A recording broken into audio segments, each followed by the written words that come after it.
The Galaxy S2 is now on Sprint in form of the Epic 4G Touch.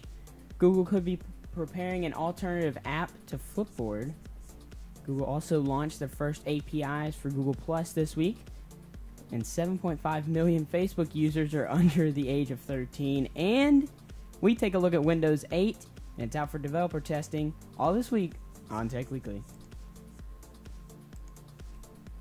Tech Weekly, episode 58. It's Saturday, September 17th, 2011. Illegal Facebook users.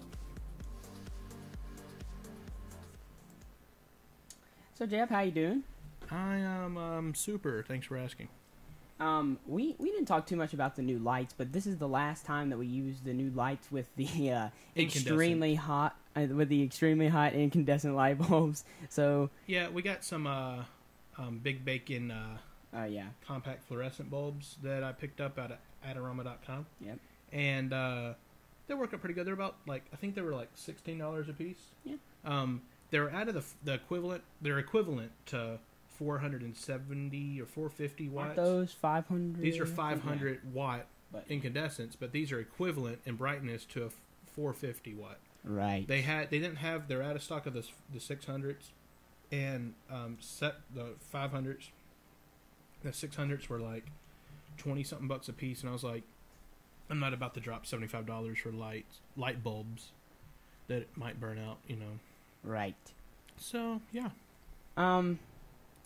Awesome. So we got a lot of news this week, and I was telling Jay Earlier, we're going to talk a little bit about some things that we did or a guy that we met at Maker Faire. But our first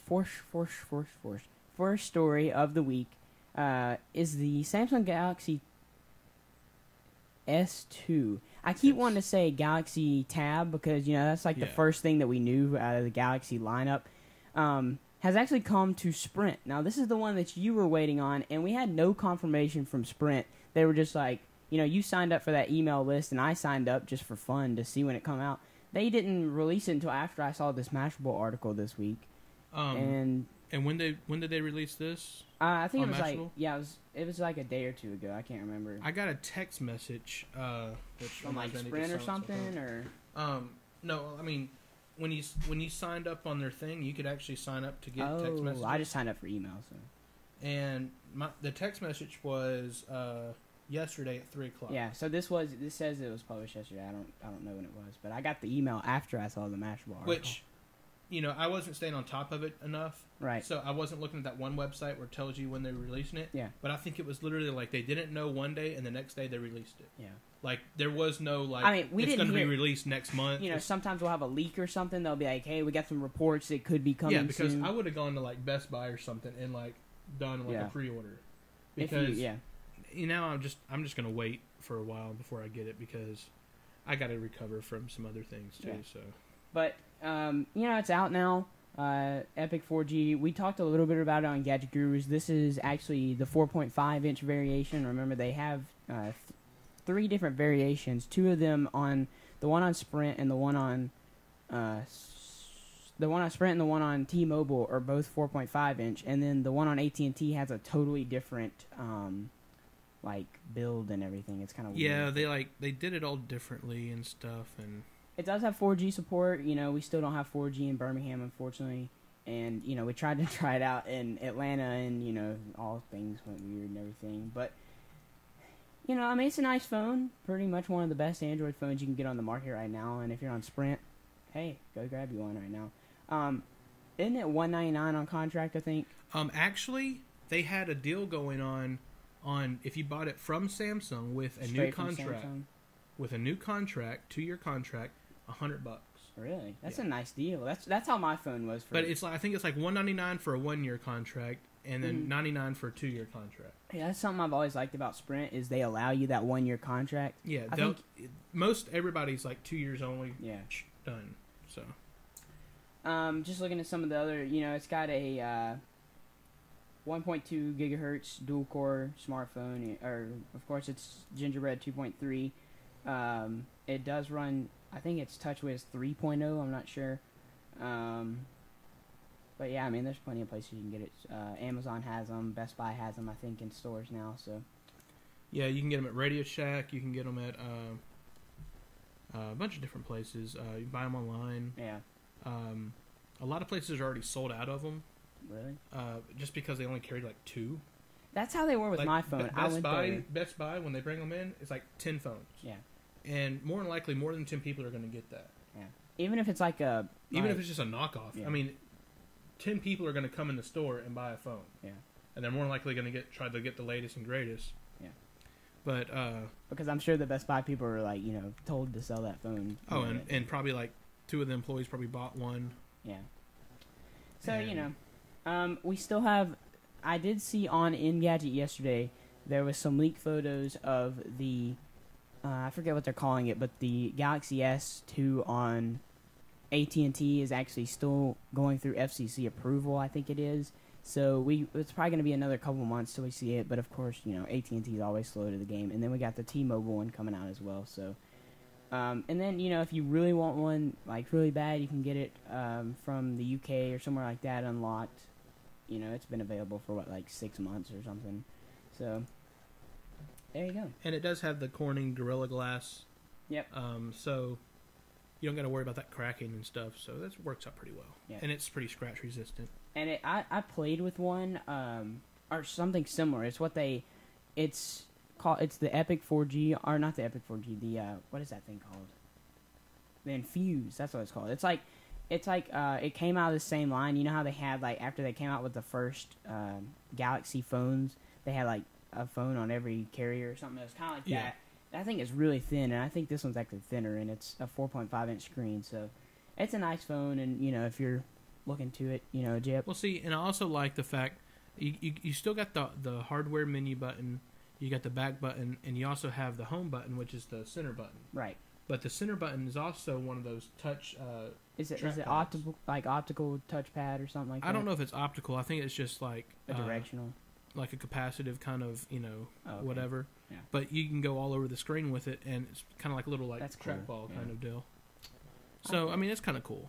But I don't know about their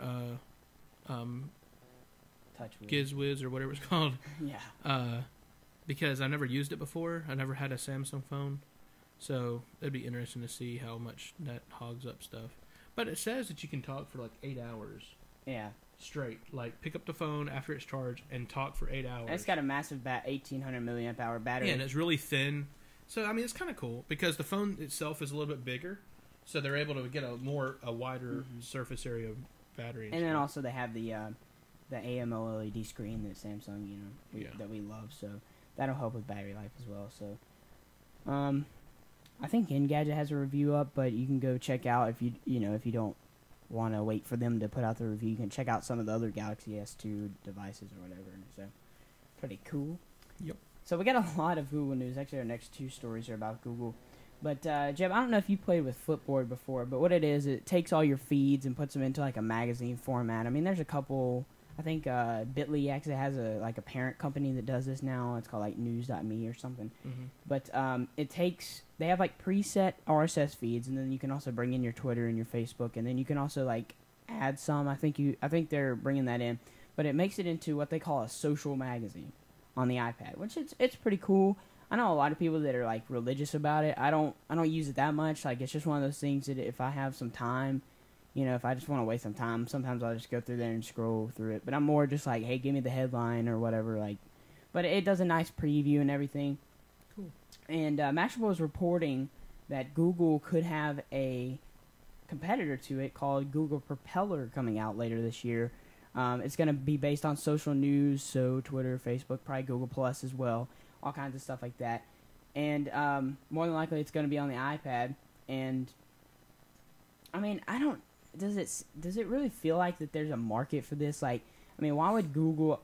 Okay, well, I see the point because they came out with that photo vine or whatever like last month, and then they shut it down because they wanted to be more focused on Google Plus. And I understand because they own Google News. You got everybody piping stuff through Google Plus, and you can do like a Twitter search, and it'll bring up the, like they have it set up. If you search tornado and somebody's having a tornado, it brings in like the Twitter feeds and everything like that. Yeah.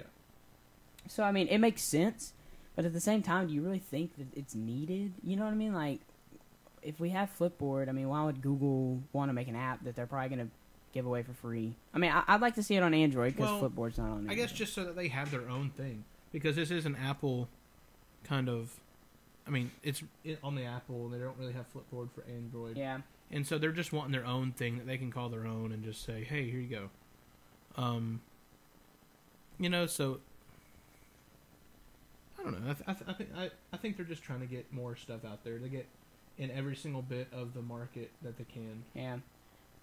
The thing that they're sporting, or like that they're saying is so good right now, is Flipboard kind of gets sort of slow because they do this weird page transition. They're saying it's really fast and it's more like based on real time stuff. So you could sit there in the app and actually just watch the news flow by or whatever instead of having to refresh your RSS feeds or whatever. So it could be an interesting move. I don't know. I mean, I always like Google products, so I'll probably download it on Android just because they're more than likely to be free and another Google product. So, hey, look out for it. I don't know if that's a code name or what, but keep up with it. Supposedly it's going to be called Google Propeller. So, there you go. Sweet. So our next story here, also about Google, is some pretty big news pertaining to Google Plus. Some of the first API, or they released, I think, 2 versions of the API. There's one for like apps, and then there's one also for like statistics and all kinds of other stuff. But we've been waiting for this for quite a while, and we kind of forget that Google Plus is still in semi-private beta. And the thing is, I've already seen some people like toying around with it. There's one that like shows you like your percentage of like reshares and how many people like your or +1 your thing or whatever. Kind of interesting, but the thing I want to see is maybe Foursquare being able to stuff like that. Like yeah, I mean, like I like the fact that like on Gowalla you can add in your like Foursquare and stuff and all that. So like something like that would be kind of cool because, I mean, you still can actually check in with Google Plus. I mean, it might not be as, used as much as the other, and it don't have any kind of, like, incentives or anything, which, I mean, really, Gowalla doesn't really have any incentives besides getting swag. Yeah. It's not real. But now if they change that over and start giving you real swag, that'd be kind of cool. Yeah. Oh, you got a rake. Here's your rake. Like GetGlue. I don't know if you ever heard of GetGlue, but you can check in. They give you stickers. Yeah. I mean, whatever. But like, yeah, like, if they could get like external input into it, I think they would be better on that because, yeah, there's a lot of good developers at Google, but there's always that one thing that they might miss. Yeah. And it's always good to have user input. Yeah. And have user develop things. I know they want to keep it, kind of in their own, but I think it's going to be good that they're going to have that. One of the things that I am looking forward to is when like they do branding pages. For instance, if we do a PBcast TV page, I'd kind of like to have our RSS push to it or something like that. Because I mean, for a blog, like that's what a lot of people on Twitter for their blogs do. I mean, and some people argue that kind of spurs like you from interacting because you're just like, hey, here's your content, and then you just kind of go away. But I can understand they don't want it to end up like Twitter, where it's like you get these bots and stuff. But yeah, I mean, that's just what people are going to do. I mean, if you have it there, they're going to bot it all up. Yeah. And I'm not a big fan of, like, auto-sharing, all this kind of stuff. Like, I know some people have their YouTube linked up to, like, their Facebook and Twitter, and every time they post a video. I mean, it's cool, but at the same time, I don't, we don't do it just because, one day you might post 5 videos, and you're like, whoa, what is all this stuff, But at the same time, it's convenient. Or you might forget, and you're, like, logged in, and you're like, oh, this, swimsuit edition video is pretty cool. I'm gonna like that. What? That's the weird thing. It shows all your likes and everything on Twitter. I mean, you can uncheck that, but by default it does that. I think this opens it up for a lot of Google products as well. I mean, that's the first thing. I can see like Google News or something being able to share directly to Google Plus, and some people have worked around that by using their own service, like getting. I don't know how they were getting around it, but they would like transcribe something and then you'd send it to Google Plus or whatever. But, something like Instagram that allows you to cross-post pictures to Google Plus or something. Anything like that, I think it's pretty cool. And, honestly, nowadays, if you got a social network, I think you might need an API so people can on. Oh, one more thing. TweetDeck, for instance. Like, when I say that we're live, that's a tweet that I want to send to Facebook, or a message I want to send to Facebook, Twitter, and Google+. Well, right now I can't do that without going to Google+'s website. So, TweetDeck would be nice, anything like that. So hopefully we'll see that in the future. Like I said, we have some hope. I've already seen some social statistic, things that have come through. So, cool. Pretty cool. All right, so this is from consumerreports.org, and, they do all kinds of reporting, whether it's from, they do all kinds of car reviews, appliances, electronics, all that stuff.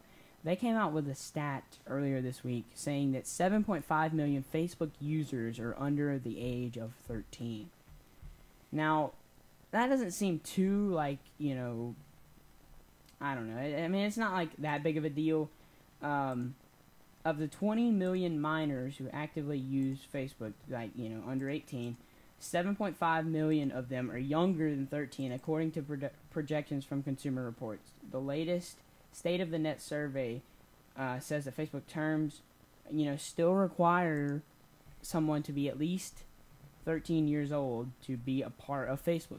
Now, remember, Jeff, I don't know if you were on Facebook at this time, but there was a time where you had to have a .edu Facebook, or not, a .edu email address to join Facebook, because it was originally for colleges and everything.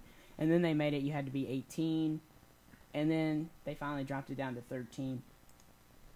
I don't know if this is that big of a story, but at the same time, it kind of tells me that, hey, I mean, most of the time, I don't know. I mean, wouldn't you think that Facebook would, I don't know if they do this, but if you had a birth date that was, made you less than 13, wouldn't you think that they would deny you to join? Or you think people are just lying about their birthday or something? I don't know. I think a lot of people were just like, oh, cool, I'll just, join. Come on here and join it and just put in whatever. Because, of course, they're not going to go and say, oh, I'm underage. Yeah. Yeah.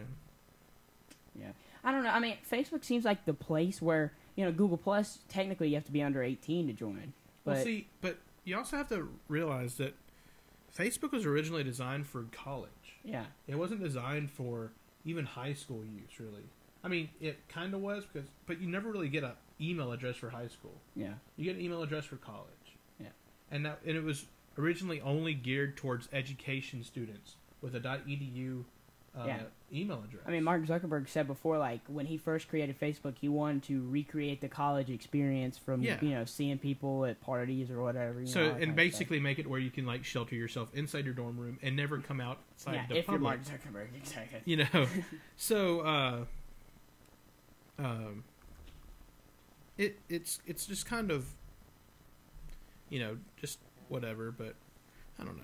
Now, this is a crazy stat right here. Listen to this. More than 5 million of those 7 million users were 10 and under. Now, that's kind of weird. 13, I kind of see that. You're in middle school, probably going into high school pretty soon. I can't even remember what. I guess, yeah, you're in middle school. So, I can kind of see that. It's come to the point where your mom and your dad are on Facebook, so you just be like, hey, I've got my brother who's in college. I've got my big brother who's in college, my brother who's in high school. I want to join the party or whatever. I mean, 13, I can kind of see that, but 10? I mean, what are you going to do on Facebook when you're 10? I don't know. I mean, it's just kind of crazy. So, we'll keep up with that. I mean, there's really nothing that's going to keep them from joining unless unless there's some way to require them to do that. I mean, I don't know. But you could obviously lie and say my birthday's in 1994 or 1984 or something if you're 10. So, we'll keep an eye on that. Honestly, if my kid was 9 or 10, I'm not sure I'd let him join Facebook right now because, you don't know what's going to happen. I mean, I know that sounds kind of stupid, but at the same time, anybody, if they, I could friend up some 10-year-old and they wouldn't know who I am, but they would see that I'm a junior in high school and they'd be like, oh, cool, I want to be friends with him, Yeah. So, I don't know. It's just kind of weird. Facebook probably going to suffer the most from this because there's so many, a wide variety of users from, my grandma who's 65 to my mom who's 40 and then me who's 17. So whatever, we'll keep an eye on that. So our final story for the day, and then we're going to talk a little bit about Maker Faire, is Windows 8 was released. I think it was Monday. You know, we talked about Tuesday. I think it was. So we talked about on Gadget Gurus that Build Conference was coming out, and you know, every time a new Windows version rolls around, that's when it comes out. They actually showed it running on one of these new Ultrabooks, kind of like the PC equivalent to the MacBook Air. They've really been touting these Ultrabooks, but they show the Metro UI, and the interesting thing is, I showed this to my dad, and the first thing that came out of his mouth was, "What is Microsoft doing?" Because enterprise users, I mean, they're not going to use this in my school. They're not going to use this. They're trying to make an Android type operating system that is used on every device. Yeah. And they don't need to do that. They need to keep their desktop operating system a desktop. You don't need to go the route of Apple and Android. Yeah. And you need to define that you have a desktop operating system. I know it doubles your development and you got to do all this extra crap to be able to actually have two separate operating systems, but you really need to, because people aren't going to want to be on a full-fledged desktop running some touch kind of operating system. It's just, I understand that people are trying to get to that where you're not going to have a mouse and a keyboard. You're just going to have a screen. You might just have a desktop. Whoops, sorry. Or a trackpad or something like that. Like I picture, you having something where it's just like some kind of projector that you just set on the desk and it has just this wide throw that can throw it on the desktop. I mean, there's no doubt that'd be awesome. And then you can just mess around with stuff. I mean, that'd be cool. But don't try to force people into it. Have that option as well as your other. Don't just say, okay, the new operating system's going to be completely, utilized for touch screens and stuff. And it's, got that. And I've never really liked the Windows 7 OS. Yeah. Not like Windows 7 desktop. I'm saying this Windows 7 phone. The phones, yeah. Because it's just, I don't know. It's like everything looks the same. There's no differentiation between like what you're clicking on. I'm like, what are you doing? You got to think too hard to use it. It's just weird. The weird thing is, it's in an awkward stage right now because they're not fully Metro UI right now. There's you can go into it, but then you can opt out of it, and then you get this thing that looks a heck of a lot like Windows 7. If you scroll down, there's some pictures. There's right there. There's the Metro UI, much like the Windows Phone 7. But then if you keep clicking along, it eventually goes to, they've changed up some things. They changed up the start menu. There's not really like a real start menu. It's kind of like integrated with like a search option or whatever. But it's in an awkward state. You know what I mean? Like that looks a whole lot like Windows 7 except for the start menu, But then again, you got this weird like cumbersome touch interface. I don't know. I mean, you can download it right now. It's free. It's like 4.5 gigs. You can run it in a virtual machine. You can run it on Mac, PC, whatever you want to do, and mess around with it. I don't know. I mean, for instance, my dad's corporations, they're in the process right now of upgrading to Windows 7. I mean, do you think that... this is... It might just have to be one of those ones you skip. Yeah, but I mean, what if they do this for Windows 9 or 10 or whatever they're going to call it? Like, what are you going to do? Like, they're just giving, like, Enterprise the shaft, which is what been their, tried and true everything. And my dad said he can kind of see them eventually going to like having just a dumb terminal at your desk. They used to do this a long time ago, back before Windows. Virtualization. And I mean, there's tons of people, and you got like all kinds of stuff that you can do with that. So I don't know. I mean, it feels weird. Like I can see exactly. I know exactly why Microsoft's doing this. I mean, you said it yourself. They want to be like Android, but they want to have that unity that Android doesn't have right now. Android, if you got 5 different phones, or let's just say you got 5 phones and 2 tablets, or 5 tablets in here right now, more than likely, 3 of those would be running different versions of the operating system, and that's one of the problems that Android has. And I mean, they're stepping out so far right now that it almost feels like they're going further than Apple has. Apple still has their desktop platform, and they kind of integrate a little bit of what iOS is, but at the same time, it's 2 different things. You know what I'm saying? Like, this is a weird, awkward state where it's like we're gonna stick some Metro in there, but then like you can still have this weird thing that looks sort of like Windows 7. I mean, it's just weird, you know.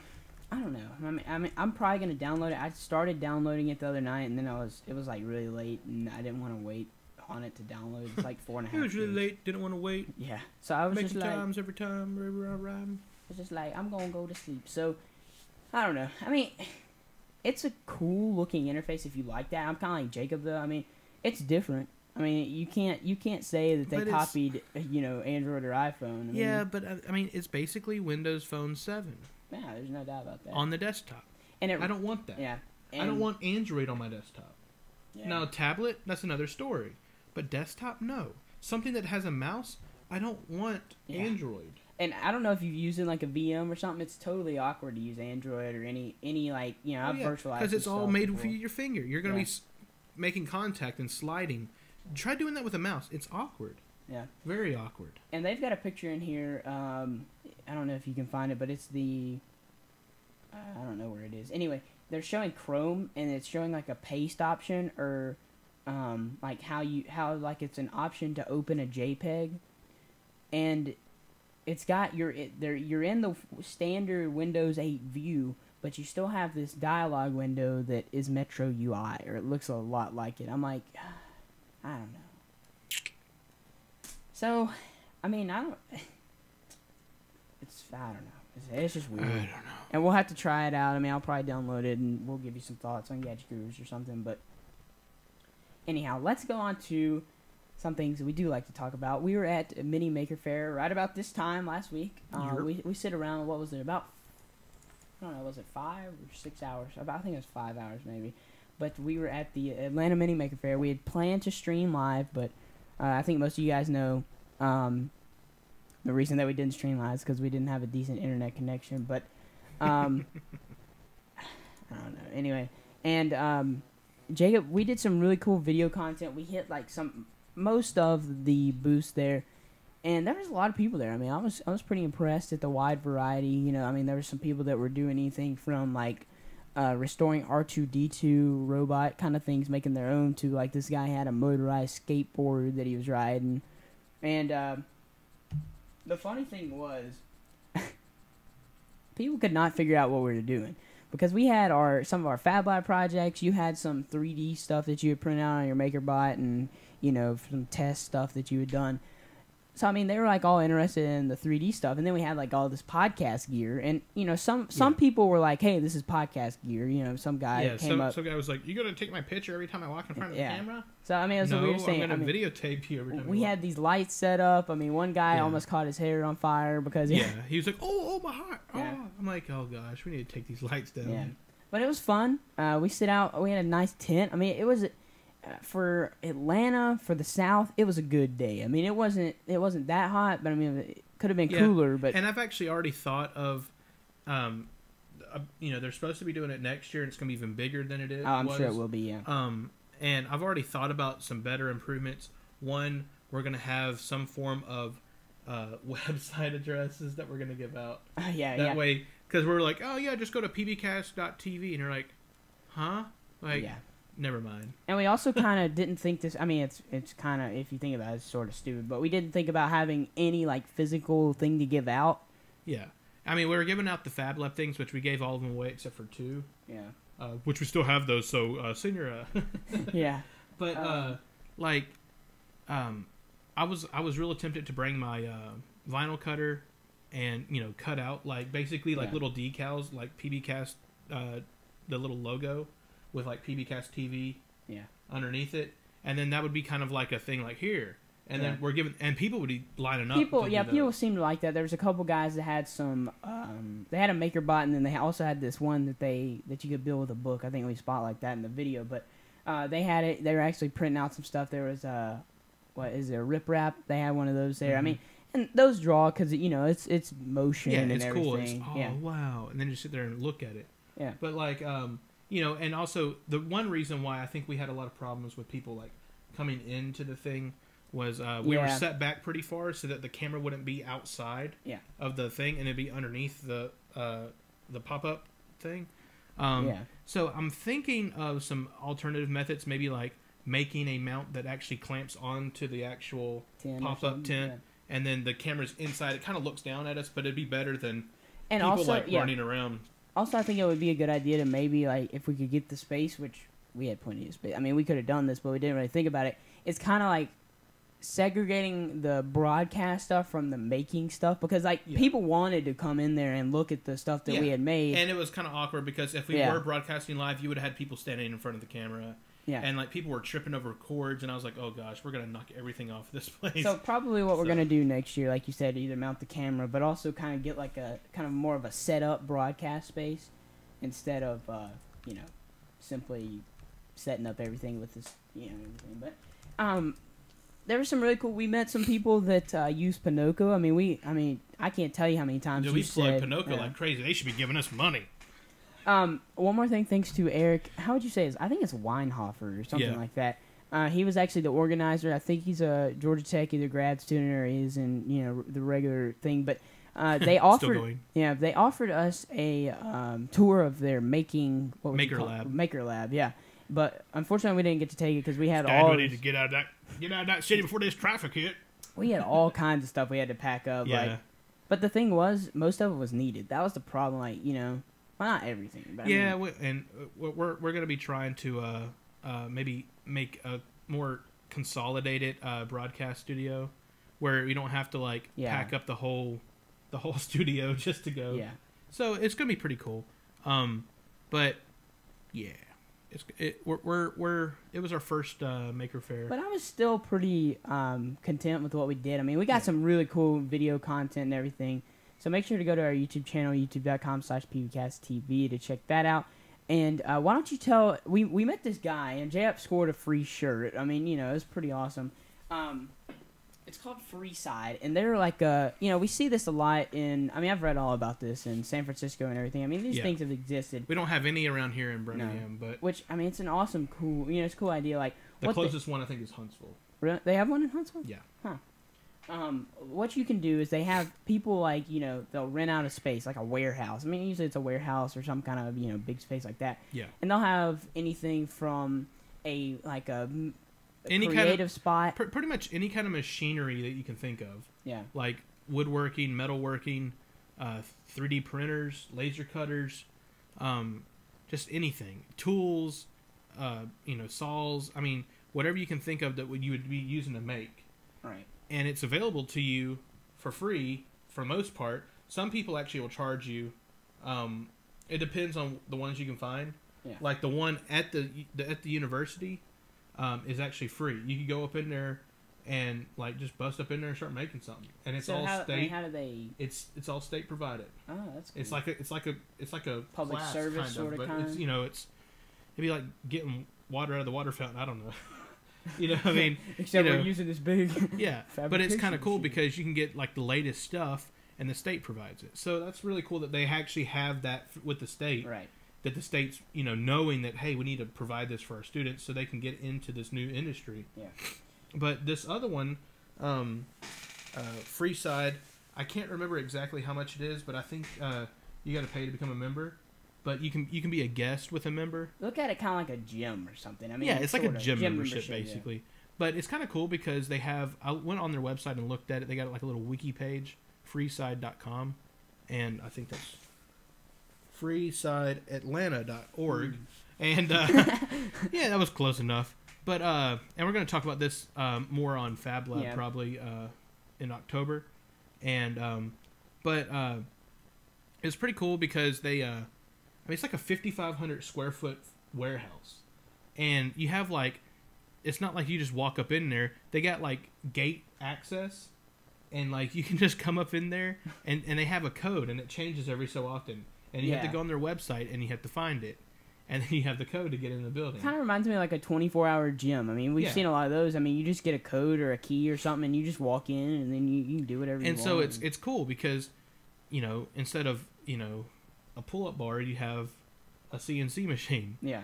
And of course you got to go through all the safety things, make sure you're doing it right, and they're all about safety, and they don't want you leaving your stuff around and all that. But they even said on there, they said we don't mind if you spend the night, like if you're working through a project and you just want to sleep and then work on it in the morning. But you have to have a place of residence other than the warehouse. Like, you can't just be like, I don't live nowhere. I just stay here all the time. I got this little place in the back corner over here. Yeah.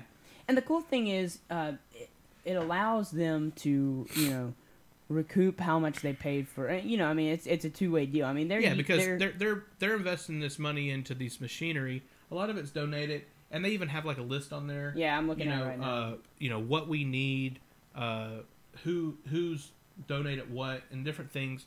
So it works out pretty well. Yep. And I'm looking on here. I mean, they got some pretty big, they got some hefty computer stuff and all kinds of stuff. Oh yeah, I mean, because it's just not like making things. You can go in there and program stuff. And they call it like a hacker space. Yeah, it's a hacker space. I mean, it's just whatever. And some people don't like the word hacker, but it's become changed a little in the way it means.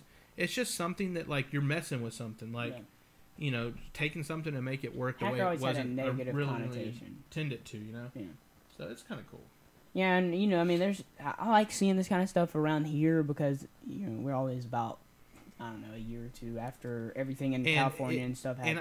And I really and truly don't think Birmingham would ever really get this. Maybe UAB, but it would be inside the university. The problem, you're not going to get a warehouse, and The problem is about Birmingham, I've always said this, is the suburbs have become so big, and they've sucked the life out of downtown Birmingham. I mean, of course, downtown Birmingham, if you're out there past 3 p.m. in the afternoon, you really don't want to be out there, and come on, I mean, it's nothing like Atlanta. I mean, there's some bad parts of Atlanta, but at the same time, I mean, there's some cool parts, Yeah, but a lot of Atlanta is not in bad parts, but whatever.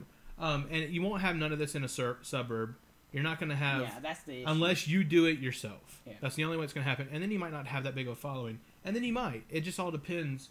I've looked a lot on the internet just to see what all, active maker people are around here. There's a couple, but there's not very many. Yeah. So, investing that into something... Yeah. You got to pay for rent. You got to pay for, machines and stuff. So... if you can get a bunch of donations and get free rent from a place, I mean, that's really the only way you're going to be doing it around here. But at the same time, it was encouraging to go over to, Atlanta, 2-3 hours away from here and see that there were so many people, these people were really excited about all these projects that they have. And honestly, it's fun to, communicate on the internet and stuff, but it gives it a real, totally different meeting. I mean, you've seen this at CES, it's cool to see everybody that you talk to on the internet all the time or whatever. But at the same time, it was really fun to see people who had the same passion and were interested in the same stuff that we were. So pretty awesome. And if there's a mini maker fair, I mean, there's the big ones. I know there's one in Detroit. And there was one going on right now over in New York. Yeah. It was this weekend actually. I heard it on NPR, which was kind of weird hearing it on NPR. But there's this little thing on there, and they were having that this weekend. And, I mean, it's just kind of cool because, I mean, you almost want to live in one of those big cities where it's just you have that stuff all the time, and you have active communities and doing that. Because, I mean, I'm interested in making things, but it's a lot better when you have a big group of people interested as well. Yeah, and because it encourages you, and you're like, oh, cool. I didn't think I could do this on my own, but this guy helped me a little, and now I have the motivation to actually finish it and do it, Yeah, and we were getting a small taste of that at Maker Faire. I mean, I can't tell you how many people we talked about. I mean, there was actually 2 or 3 guys that asked us about podcasting. I mean, this is nothing, other than us having microphones. I mean, there wasn't anything to do with podcasting at this place. And he's like, how do you guys do this or whatever? And he was asking about cameras and stuff, and it was pretty cool, so. Yeah. I would encourage you guys, if there's anything, Maker Faire or whatever, if there's something you're interested in, actually go out there and join up with everybody. It was a fun time, and we're definitely going to go back, maybe to some other events as well. Maybe we'll get more efficient with it and bring the smaller switcher or mixer and stuff. And, and we get a little broadcast little thing going on. MediaCast guy said that we're going to have a meetup at the PBcast TV studio. If we had more than 5 people in here, I'm pretty sure your mom would be like, you guys gotta leave. Yeah, we'd probably have to go down to somewhere. I don't know. Yeah. Anyway, you can follow Jacob on Twitter, twitter.com/freakinghuge, FREAKINHUGE. His blog, JetRoberts.me, and jet.roberts.me/plus, the plus sign, for his Google Plus account. Follow me on Twitter, twitter.com/thatnickjones. Check out my blog, nickjones.me, and gplus.to/nickjones. Finally, you can follow PBcast TV on Twitter, twitter.com/PBcastTV, pbcasttv.com, or pbcast.tv. Thank you, Smoothie, once again. And then you can check us out on Facebook. You know, we're on all the major places. Still haven't been on Google Plus yet because I don't want to get us like kicked off and the email like banned or whatever. But when the time comes that you can have brand pages on Google Plus, we will have one. Oh yeah. So that's gonna be awesome. And make sure to check out all of our other shows. We've got Fab Lab. It's the first Thursday in every month. Next one coming up in October. I looked at the calendar. I totally forgot that we're like halfway through September. So what? Yep. Some kind of weeks until it's time to do another Fab Lab, which is awesome. And then we do Gadget Gurus every Monday night at 6 p.m. Central Time. Live.pbcast.tv. Alrighty, guys. So until next time, I'm Nick Jones. I'm Jacob Roberts. It's been another episode of Tech Weekly. See you guys.